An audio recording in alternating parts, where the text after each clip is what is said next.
नमस्कार, मी भाग्यश्री. बखर लाईव्ह मध्ये आपल्या सगळ्यांचं स्वागत. हवा कुणाची हा सेगमेंट घेऊन आम्ही महाराष्ट्रभर फिरतोय आणि आज आम्ही आलोय जुन्नर या विधानसभा मतदारसंघात.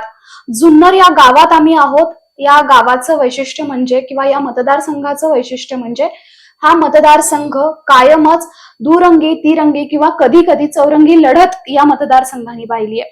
सध्या आता या मतदारसंघात नेमकं काय चित्र असणार आहे, कोण कोण उत्सुक आहेत, या सगळ्यांच्या आम्ही भेटीगाठी घेतोय आणि त्या दरम्यानच भारतीय जनता पार्टीच्या आशाताई बुचके आज आपल्या सोबत आहेत. ताई, तुमचं बखर लाईव्ह मध्ये खूप खूप स्वागत. नमस्कार, जय श्रीराम. ताई, आता आम्ही सगळ्याच मतदारसंघाचा आढावा घेतोय. मुळात ह्या मतदारसंघातून तुम्ही इच्छुक आहात असं बोललं जातंय, तुम्हीही ते सांगितलंय. काय आता परिस्थिती आहे? कारण की महाराष्ट्रातलं जे राजकारण आहे ते काहीसं बदललंय. अजित पवार युतीमध्ये आलेत आणि त्यामुळे कदाचित इथले जे विद्यमान आमदार आहेत अतुल बेनके, त्यांना तिकीट मिळू शकतं अशाही चर्चा आहेत, अशाही बातम्या आहेत. कदाचित त्यांना एबी फॉर्म मिळाला अशाही बातम्या आहेत.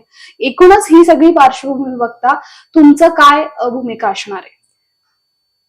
मी आधीही 3 वेळा लढलेली आहे विधानसभा, 4 वेळा जिल्हा परिषद लढलेली आहे, 4 वेळा विजयी झाली आहे जिल्हा परिषदेवर आणि विधानसभेवर 2 वेळा पक्षाच्या तिकिटावर आणि 1 वेळा अपक्ष मी मागच्या वेळी लढलेली आहे. आणि म्हणून आता जी निवडणूक आहे ती जनतेनेच आता ठरवलेलं आहे की यावेळी आशाताईला आपल्याला आमदार करायचं आहे. आणि निश्चितपणाने माझा विश्वास माझ्या पक्षावर आहे की पक्षाने जो मला शब्द दिलेला आहे तो शब्द नक्कीच ते पूर्ण करतील आणि मला तिकीट ही मिळणारच, ह्याच्याबद्दल दुमत नाहीये. त्यामुळे माझी तयारी पूर्णपणे झालेली आहे. आता मी फॉर्म भरते आहे, फॉर्म भरायचं काम चालू आहे, फॉर्म सबमिट करणार मी परवा. त्यामुळे मला पूर्ण खात्री आहे आणि माझ्या मनात कुठलाही पक्षाकडून तुम्हाला कोणाचा शब्द आहे? ते पक्षाकडनं तर मला सगळ्यात पहिलं तर मी जेव्हा प्रवेश केला तेव्हा देवेंद्रजींनी स्वतः सांगितलं होतं की देवेंद्र फडणवीस साहेब आणि चंद्रकांत दादा पाटील हे स्वतः माझ्या प्रवेशामध्ये होते आणि मी काही तिकीट मागितली नव्हती. पण त्यांनी स्वतःहून सांगितलं होतं की 2024ला आशाताई बुचके या भाजपच्या कमळाच्या चिन्हावर आमदार होणार. आणि त्याचबरोबर आता महाराष्ट्र प्रदेश अध्यक्ष बावनकुळे साहेब यांनी देखील सांगितलं की तुम्हाला लढायचंच आहे. त्यामुळे त्यांना देखील ठाऊक आहे की मी लढणार आहे आणि मी नुसती लढणार नाही तर मी विजयी उमेदवार आहे. त्यामुळे निश्चितपणाने माझ्या मतदार राजाचा जो कौल आहे तो माझ्याकडे आहे आणि माझ्याकडे असताना महिलांची पूर्णपणे अशी धारणा झालेली आहे की सगळ्यांना आपण देऊन पाहिलंय, मग ताई का नको. आणि म्हणून आशाताईला ही संधी द्यायचीच हा निर्धार संपूर्ण जुन्नर तालुक्याच्या या शिवछत्रपतीच्या भूमीतल्या सगळ्या जनतेने केलेला आहे. पण तिकडे बेनकेंना एबी फॉर्म मिळालाय अशा बातम्या आहेत. ही जागा महायुतीतून अजित पवार गटाला सुटू शकते असं आहे. बेनके आता अजित पवार गटातून लढणार का? तुम्हाला काय चित्र दिसतंय? आम्हाला तर असं वाटतं की ते खेळवतायत. गेली आपण जसं अजित पवार आलेत तेव्हापासून आपण पाहतोय की ते अजित पवारांना देखील खेळवतायत आणि मोठे साहेब शरद पवारांना देखील ते खेळवतायत. ते दोघांची फसवणूक करतायत. म्हणजे ते कुठे आहेत हे त्यांच्या नेत्यांना सुद्धा सांगणं कठीण आहे. अच्छा, आणि मग यांचं काय होणार? जे आता काँग्रेसमध्ये आहेत सत्यशील शेरकर आणि ते शरद पवार गटाकडनं लढतील आणि अतुल बेनके आणि त्यांच्यात लढत होईल आणि कदाचित तुम्ही अपक्ष, अशाही बातम्या काही आहेत. तर यावर काय स्पष्टीकरण? नाही, मला त्यांचं काय चाललेलं आहे त्याकडे मी लक्ष देत नाहीये. कारण त्यांची देखील ती सत्यशील शेरकरांची देखील फसवणूकच होताना दिसते आहे की गेली 2 महिने आम्ही ऐकतोय की त्यांचा आज प्रवेश आहे, उद्या प्रवेश आहे, ते सारखं सुरू आहे. परंतु कॉन्क्रीटली असं कोणीही अजूनपर्यंत कुठलाही निर्णय बाहेर दिसत नाही. काल सुद्धा तुम्ही म्हणालात की एबी फॉर्म दिला, पण जे 17 नावं आली अजित पवार गटाची, जी 17 नावं आली महायुतीच्या याच्यातून, पण त्याच्यामध्ये तो कुठेही म्हणजे अतुल बेनके कुठेही दिसत नाहीयेत. त्यामुळे मे बी आम्ही त्याकडे लक्ष देण्यापेक्षा आपण कसं निवडून येणार आहोत याकडे माझा कल आहे. मग अतुल बेनके कदाचित शरद पवार गटाकडून लढतील असं वाटतं? काही होऊ शकतं, हे राजकारण आहे.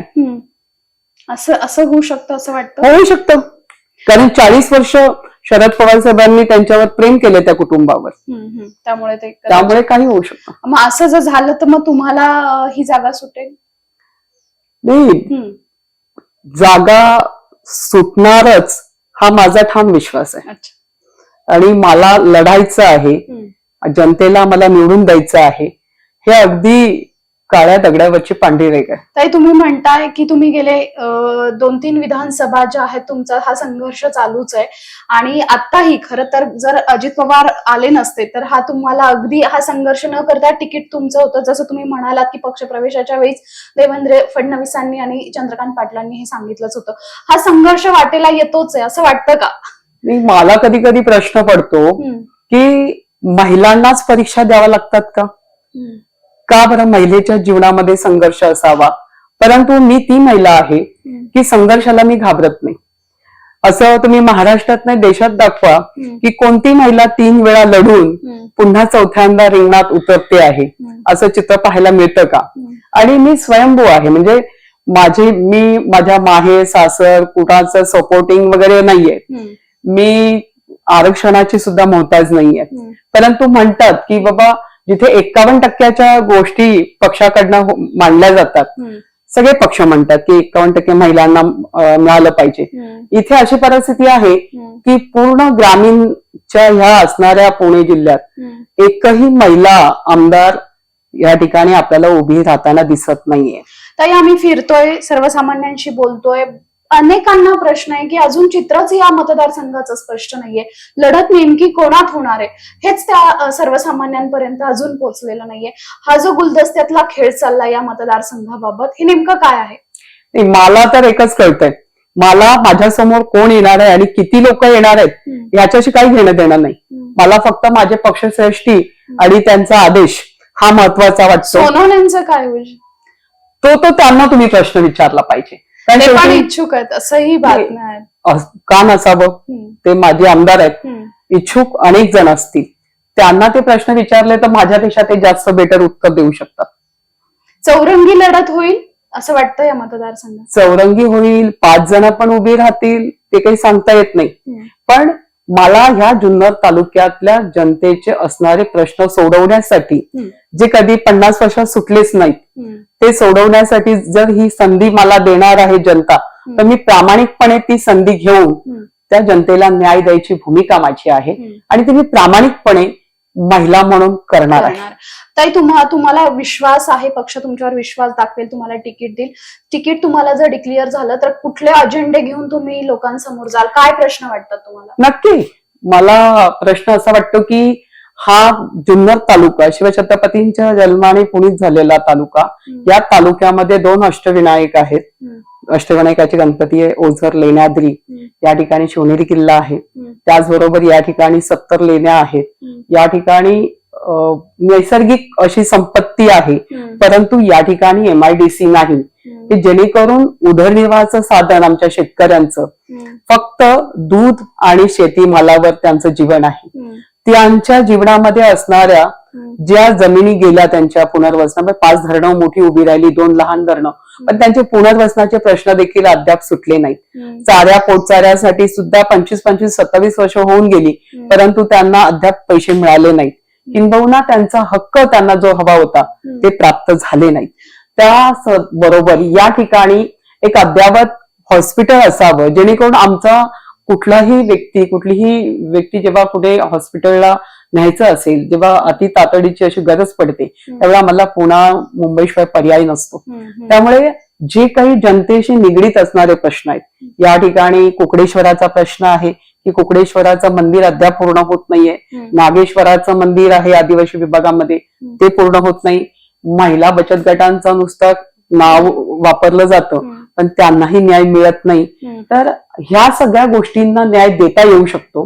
नैसर्गिक एवढी समृद्ध हा तालुका आहे, इथे माणसाचं आयुष्य 10 वर्षांनी जास्त वाढतं, कारण नैसर्गिक असा तालुका पूर्ण महाराष्ट्रात कुठे नाहीये. ताई, शेवटचा हा प्रश्न आहे की लोकसभेची जी आता निवडणूक झाली, त्या लोकसभेच्या निवडणुकीत तुमच्या मतदारसंघातून जे लीड आढळरावांना मिळायला पाहिजे होतं ते मिळालं नाही. तर कुठेतरी खरं तर विद्यमान आमदार हे महायुतीचे होते, बेनके आहेत कार्यरत, तर त्यांचा फायदा झाला नाही. युती धर्म कुठे पाळला गेला नाही का असं वाटतं का तुम्हाला? निश्चितच लास्टच्या शेवटच्या 2 दिवसात सगळेच गायब झाले, म्हणजे कळलंच नाही भाजप पक्षाने आम्ही स्वतः आमच्या सर्व कार्यकर्त्यांनी 322 बूथ लावले, ज्याचे की सगळे फोटो आमच्याकडे आहेत. सकाळी 7 पासून संध्याकाळपर्यंत आणि मतमोजणीच्या दिवशी देखील मी स्वतः शेवटचा मतमोजणीचा हातात निकाल घेतल्याशिवाय बाहेर पडली नाही, सगळे निघून गेले होते. म्हणून आम्ही प्रामाणिकपणे महायुतीचं काम केलं. जर ते प्रामाणिक काम त्या 2 लोकांनी केलं असतं तर कदाचित आढळराव पडले नसते. असं तुम्हाला आणि त्याच्यामध्ये प्रश्न असा होता की संविधानचा मुद्दा उचलला गेला, त्याचबरोबर या ठिकाणी ट्रिपल तलाकचा पण असर झाला, आदिवासी बांधवांचा पण असर झाला आणि या सगळ्या गोष्टींमध्ये फेक नेरेटिव्ह मध्ये पण अडकली जनता आणि त्याचा फटका निश्चित बसला. पण ती परिस्थिती आता नाहीये. तर आता ही परिस्थिती नाहीये. आता तुम्ही इच्छुक आहात, तुम्हाला वाटतं की पक्ष तुम्हाला तुमच्यावर विश्वास दाखवेल, तुम्हाला तिकीट मिळेल आणि जुन्नर मधनं तुम्ही भाजपच्या उमेदवार असाल. नेमकं तुम्ही फॉर्म भरणार आहात, पक्ष श्रेष्ठींशी बोलणार आहात, तुम्हाला एबी फॉर्म मिळणार आहे, काय जे असेल काय स्पष्ट आहे आता तुमच्या समोर? नक्की मला साधारण त्याचा एक डेट काय असेल, काय सांगा? नाही, येत्या 2 दिवसात तर चित्र स्पष्ट होणार आहे. आणि मला पूर्ण विश्वास आहे माझ्या नेत्यांवर. कारण मोदीजी ज्या पद्धतीने देश चालवत आहेत आणि ते महाराष्ट्रात सुद्धा सगळे ज्या पद्धतीने नेते मंडळी मला आल्यापासून ज्या पद्धतीने सन्मानित एक महिला म्हणून करतायत, तर माझा मान राखला जाणार आहे आणि मला 100% तिकीट मिळून मी विजयी असणार आहे. जेव्हा आपण दुसऱ्या वेळेला भेटू त्यावेळी मी तुमच्या समोर आमदार, एक महिला आमदार, दमदार आमदार म्हणून तुमच्या समोर. यस ताई, तुम्हाला पुढच्या भावी तुमच्या सगळ्याच स्वप्नांसाठी खूप खूप शुभेच्छा. आणि तुम्ही आमच्याशी बोललात, इतकं मनमोकळेपणाने बोललात, त्याबद्दल थँक्यू सो मच. धन्यवाद. थँक्यू.